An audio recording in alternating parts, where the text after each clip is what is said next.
नमस्कार दोस्तों, स्वागत है आप सभी का पुरुषोत्तम मास महात्म्य के 27वें अध्याय में। ओम नमो नारायण। श्री नारायण बोले, इस प्रकार कहकर मौन हुए मुनीश्वर वाल्मीकि को सपत्नीक राजा दर्दधनवा ने नमस्कार किया और प्रसन्नता के साथ भक्ति पूर्वक पूजन किया। उस राजा दर्दधनवा से की हुई पूजा को लेकर आशीर्वाद दिया, तुम्हारा कल्याण हो। पापों का नाश करने वाली सरयू नदी को मैं जाऊंगा। इस समय हम दोनों को बात करते हुए सायकाल हो गया। यह कहकर मुनिश्रेष्ठ वाल्मीकि शीघ्र चले गए। राजा दर्दधनवा भी सीमा तक वाल्मीकि मुनि को पहुंचाकर अपने घर को लौट आया। घर आकर अपनी गुण सुंदरी नामक सुंदर पत्नी से बोला, है सुंदरी, राग, द्वेष, लोभ, मोह, मद, मात्सर्य इन 6 शत्रुओं से युक्त गंधर्व नगर के समान इस आसार संसार से मनुष्य को क्या सुख है। कीट, विष्ट, भस्म रूप और वातपत कफ इनसे युक्त मल मूत्र रक्त से व्याप्त ऐसे शरीर से मेरा क्या प्रयोजन है। हे वरारा, है अध्रुव शरीर से ध्रुव वस्त्र एकत्र करने के लिए पुरुषोत्तम का स्मरण कर वन को जाता हूँ। तब वह गुण सुंदरी ऐसा सुन के विनय से नम्रता युक्त तथा शुद्धता से हाथ जोड़कर अपने पति से बोली। गुण सुंदरी बोली, हे नृपति, मैं भी तुम्हारे साथ चलूंगी। पतिव्रता स्त्रियों के लिए पति ही देवता है। जो स्त्री पति के सिर चाहने पर पुत्र के ग्रह में रहती है, वह स्त्री पुत्र वधू के अधीन हो पराये ग्रह में कुत्ते के समान रहती है। पिता स्वल्प देता है और भाई भी स्वल्प ही देता है। अत्यंत देने वाले पति के साथ कौन स्त्री नहीं जाएगी। इस प्रकार प्रिया की बातों को स्वीकार कर पुत्र का अभिषेक कर स्त्री सहित शीघ्र ही मुनियों से सेवित वन को गया। दोनों स्त्री पुरुष हिमालय के समीप गंगा जी के निकट जाकर पुरुषोत्तम मास के आने पर दोनों कालों में स्नान करने लगे। हे नारद, वहां पुरुषोत्तम मास को प्राप्त कर विदेशी पुरुषोत्तम का स्मरण कर भार्या सहित तपस्या करने लगे। ऊपर हाथ किए बिना अवलंबन पैर के अंगूठे पर स्थिर आकाश में दृष्टि लगाए निराहार होकर राजा श्री कृष्ण का जाप करने लगे। इस प्रकार व्रत की विधि में स्थित हुए तपोनिधि राजा की पतिव्रता रानी सेवा से तत्पर हुई। इस प्रकार तप करते हुए राजा का पुरुषोत्तम मास संपूर्ण होने पर घंटिमाओं के जल में विभूषित विमान वहां आया। ऐसे तत्काल आए हुए पुण्यशील और सुशील सेवित विमान को देख स्त्री सहित राजा आश्चर्ययुक्त हो विमान में बैठे हुए पुण्यशील और सुशील को नमस्कार किया। पुण्य वे स्त्री सहित राजा को विमान में बैठाने की आज्ञा दी। स्त्री सहित राजा विमान में बैठ के सुंदर नवीन शरीर धारण कर तत्काल गोलोक को गए। इस प्रकार पुरुषोत्तम मास में तप करके भय रहित लोक को प्राप्त होकर हरि के निकट आनंद करने लगी। और पतिव्रता स्त्री भी पुरुषोत्तम में तप करते हुए पति की सेवा कर उसी लोक को प्राप्त हुई। श्री नारायण बोले, हे नारद, मेरी एक जिह्वा है, इस समय इसका क्या वर्णन करूं। इस पृथ्वी पर पुरुषोत्तम के समान कुछ भी नहीं है। सहस्त्र जन्म में तप करने से जो फल प्राप्त नहीं होता, वह फल पुरुषोत्तम के सेवन से पुरुष को प्राप्त हो जाता है। श्री पुरुषोत्तम मास में बुद्धिपूर्वक अथवा अबुद्धिपूर्वक किसी भी बहाने यदि उपवास, स्नान, दान और जप किया जाए तो करोड़ों जन्म पर्यंत किए गए पाप नष्ट हो जाते हैं। जैसे दुष्ट बंदर ने अबुद्धिपूर्वक 3 रात तक पुरुषोत्तम मास में केवल स्नान कर लिया तो उसके पूर्व जन्म के समस्त कुकर्म का नाश हो गया और वह बंदर भी दिव्य शरीर धारण कर विमान पर चढ़कर जरा मरण रहित गोलोक को प्राप्त हुआ। इसलिए यह पुरुषोत्तम मास संपूर्ण मासों में अत्यंत श्रेष्ठ मास है, क्योंकि इससे बिना जाने ही पुरुषोत्तम मास में किए जाने वाले स्नान मात्र से दुष्ट वानर को हरि भगवान के समीप पहुंचाया।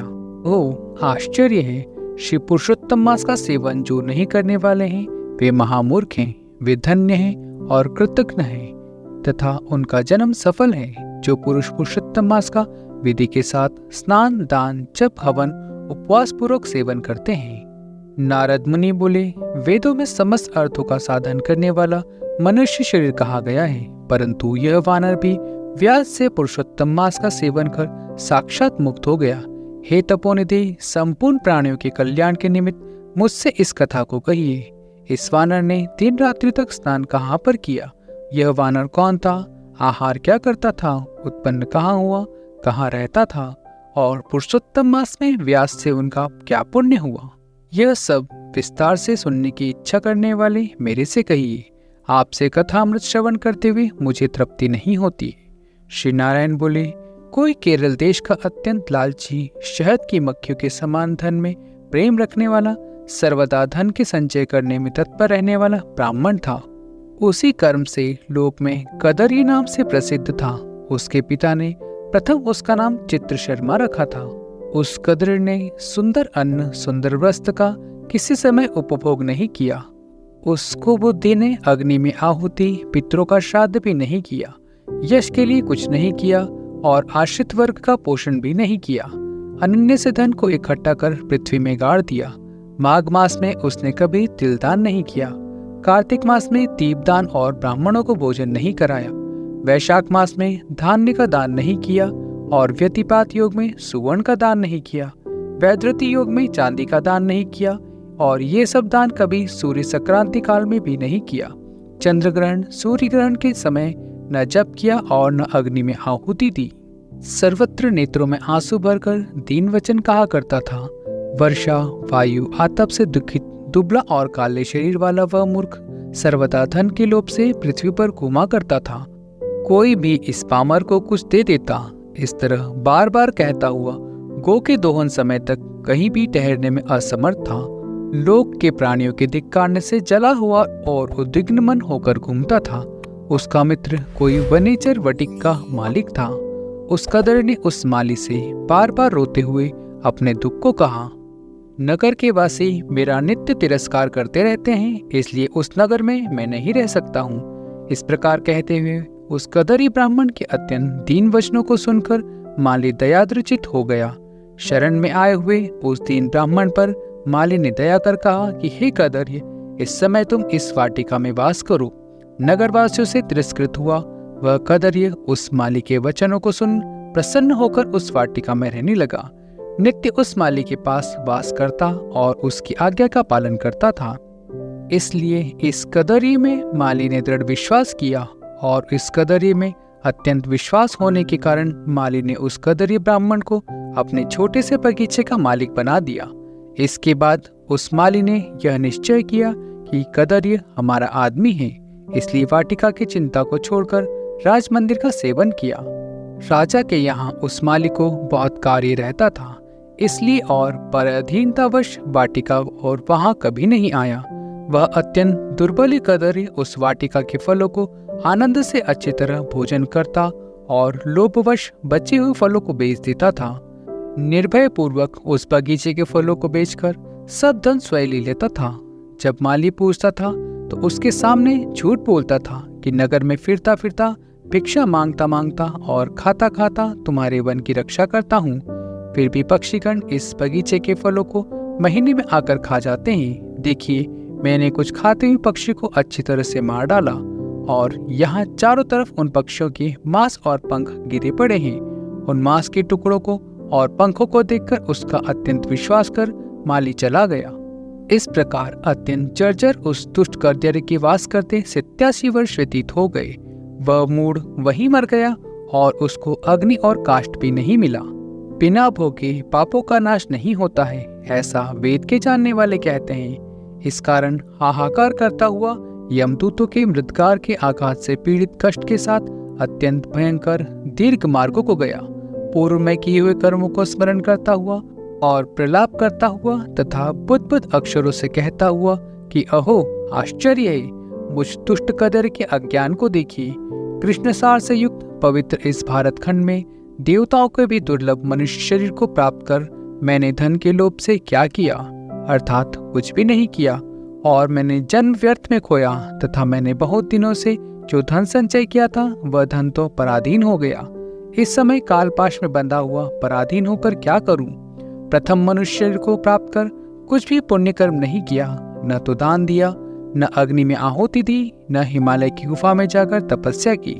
मकर के सूर्य होने पर माघ मास में न गंगा के जल का सेवन किया, पुरुषोत्तम मास के अंत में 3 दिन उपवास भी नहीं किया और कार्तिक मास में तारागण के रहते प्रातः स्नान नहीं किया।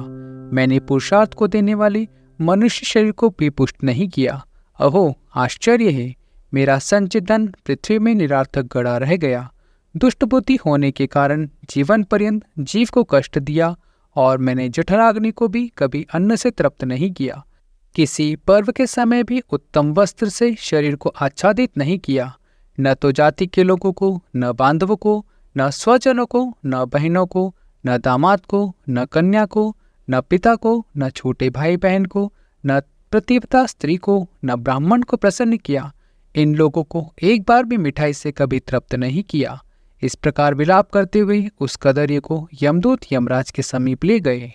उसको देखकर चित्रगुप्त ने उसके पाप पुण्य को देखा और अपने स्वामी धर्मराज से कहा, हे महाराज, यह ब्राह्मणों में अधम कृपण है। धन के लोभी इस दुष्ट हृदय का कुछ भी पुण्य नहीं है। वाटिका में रहकर इसने बहुत पाप किया है।